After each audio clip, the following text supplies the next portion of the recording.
Nestled between Tibet to the east and Kashmir to the west, Leh, the largest town of Ladakh in Jammu and Kashmir, is dynamism personified. While this high desert, located on a plateau 3,500 meters above the sea level, bears a dry and dusty look, the roots of the Indus River that flows nearby paints the landscape in a perfect green. The picturesque grey giants enveloping the city transcend the onlooker to a different altitude of ecstasy altogether.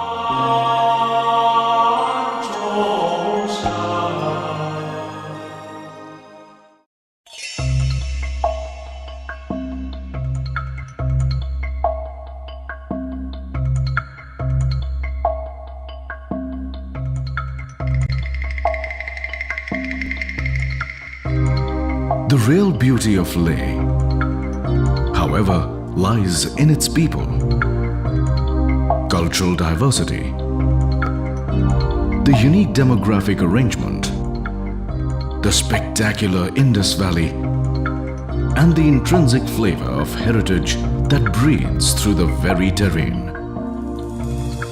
Rich and deep-rooted ethnicity fills the air as one walks through the winding cobbled streets, passing through a never-ending trail of shops selling local crafts, fabrics, and other fineries. And it's not just about a season. Never mind the fluctuating mercury. Leh evinced life throughout the year. And its inhabitants savored the never-ending charm of nature. Unfortunately, people who always held nature synonymous with beauty also got to face its ugliest side.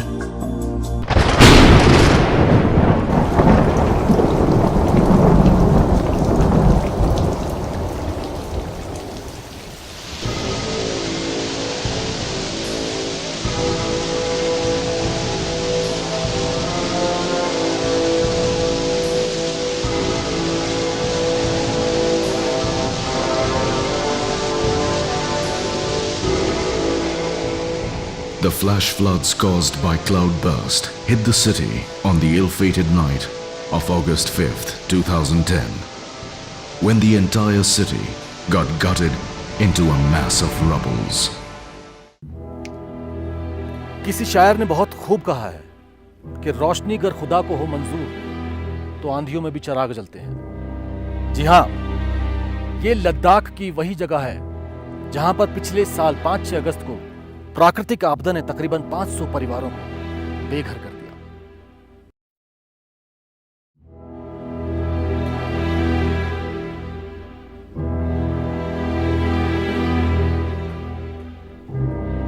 In a matter of 30 minutes, once a scenic and soulful city epitomizing the bounty of nature became its most gruesome prey. मेरे पड़ोसी भाइयों वाला एक संसार वाला है, उसको बीवी और 16 साल का बच्चा है, उसको मार गया। मेरे पड़ोसी भाइयों वाला एक युगू का है, उसको बच्चा छोटा बच्चा है, वो तो मार गया। ये लम्हा भी मार गया। The floods claimed lives of more than 500 families, injured most inhabitants of the city, and rendered thousands of them homeless. यहाँ पे जब 6 अगस्त को रात के 11 बजे यहाँ पे फ्लड आया था। पहले यहाँ पे रात को यानी हवा आया था, उसके बाद यहाँ पे फ्लड हुआ। उससे पहले सब यानी गांव वाले यहाँ से स्कूल की तरफ भाग रहे थे, आगे पीछे सब चारों तरफ से लोग भाग रहे थे। जब हमने सुबह देखा तो यहाँ पे बहुत से घर यहाँ से तबाह हुआ था। जब हमने गांव की तरफ देखा तो बहुत से लोग भी मर गए थे। फिर जैसे लोगों ने ये खबर सुना तो सब यानी जिसकी मौत हुए थे उन लोगों को ढूंढने के लिए गया था। Many public buildings like hospitals, bus terminals, radio station transmitter, telephone exchange, and mobile phone towers got destroyed, virtually cutting the land from the rest of the world, where once stood a spirited, bounding city. Now looked like a huge expanse of vast burial ground. The flash flood that has occurred on 5th and 6th of night 2010, around 2 o'clock, we were this medical superintendent as well as some security personnel came to my residence, and they just knocked and told me about the situation that has occurred, that the flash flood had damaged major parts of area, especially in Manisilding, and the hospital was also damaged substantially. So that was immediately I rushed with the Honorable Minister, who was in the circuit house. There I found lot of dead bodies scattered around, and people have reached, no doubt. Some of the volunteers have already reached the site, and the doctors, the whole hospital, the one and the only hospital, was filled with mud and slides, and that is how. And although the patients were safe, but everybody was filled with mud. The major thing, what we found in Choglamsar was the worst affected. It was totally dark and nobody could see. But there was totally panic around everywhere, and the ITBP, one of their company, was also affected, and some families were also missing. While the surviving localites bounced back with immediate rescue measures, over 6,000 security personnel from the forces, NGOs, and visiting tourists spearheaded the operations. Apart from recovering the bodies, the most important aspect was to restore the connect with the adjoining areas and the country at large, so that the relief measures could be channelized. However, rescue efforts were hampered by gushing water and mud. Never in the history had inhabitants of Leh Ladakh ever witnessed such a natural catastrophe. Among the worst hit was the village of Choglamsar on the outskirts of the city, and the Nemo village, where it all began. We rushed to the GOC, General Officer Commanding of the 14th Corps, and we requested him to give the army support. And then the army was also requisitioned by the civil authorities, and ultimately the general has issued the strict instruction for the army services for the civil help, and they came, say, after 2 hours. By the time, all the civil citizens, irrespective of caste, color and people, they came forward and they just helped the persons to just retrieve the injured person. There were around hundreds of dead bodies lying just near the SNM hospital, but we didn't have so much of mortuary also. So the people, whosoever could could see could recognize their relatives, any person, that was taken away immediately to their respective places for last rite.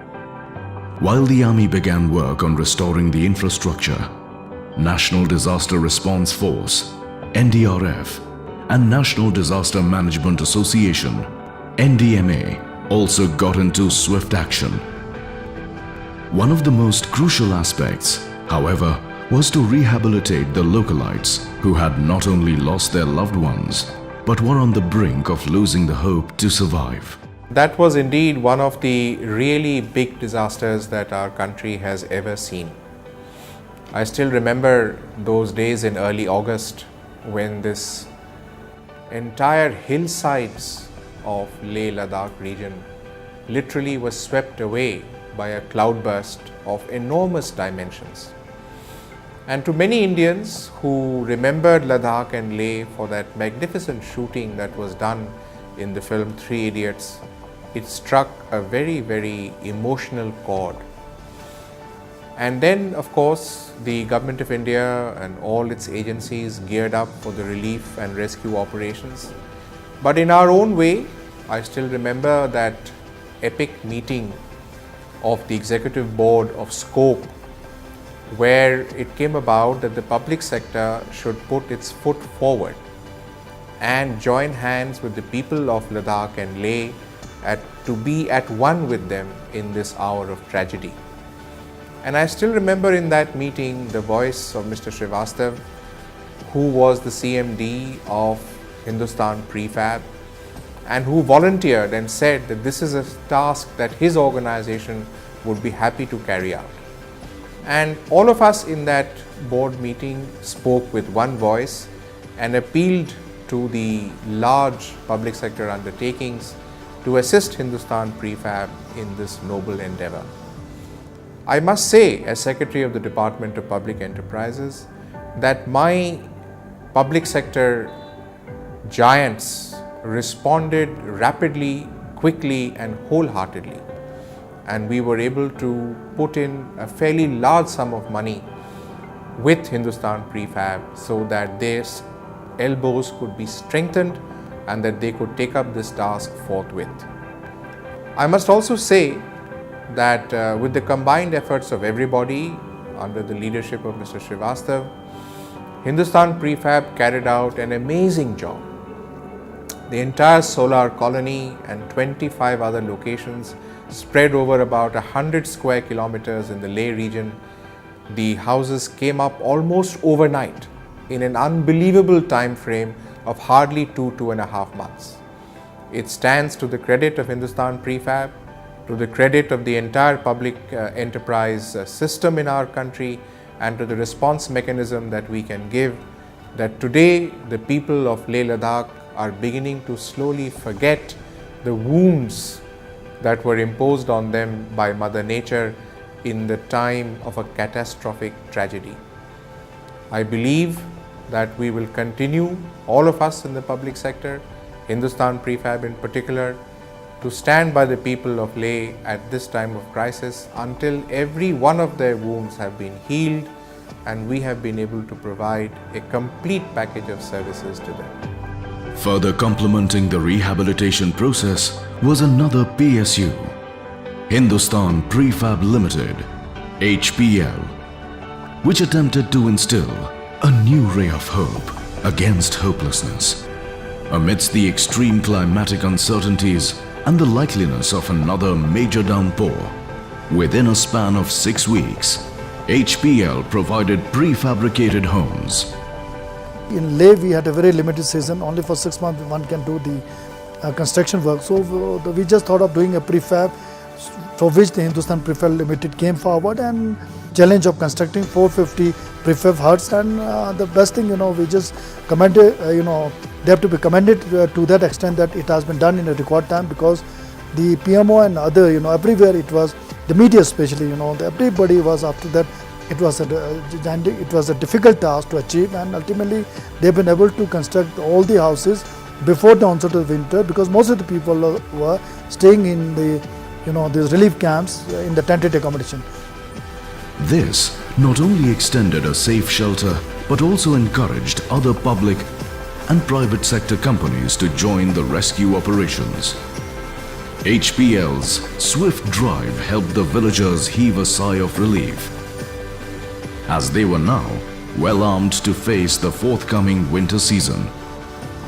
Though no external effort could make up for the emotional and psychological loss suffered by the inhabitants of Leh, a firm shelter on their head extended them some warmth, which held a promise of a better tomorrow.